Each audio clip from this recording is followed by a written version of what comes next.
Kaya busy pa ako, may ginagawa ako.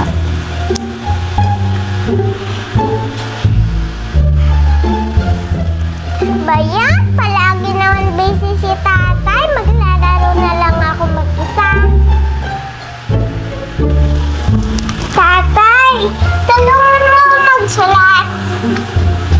Teka lang, may ginagawa pa ako.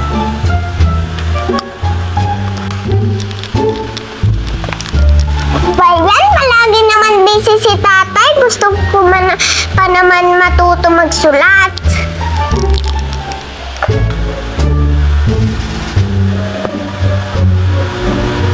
Tatay, tulungan mo ako magbasa.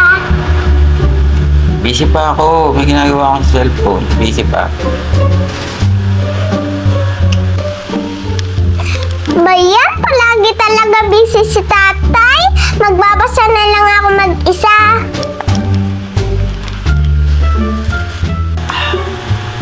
Ano ba magandang palabas ngayon? Baby G, kuha ng may remote. Wait lang, busy ako.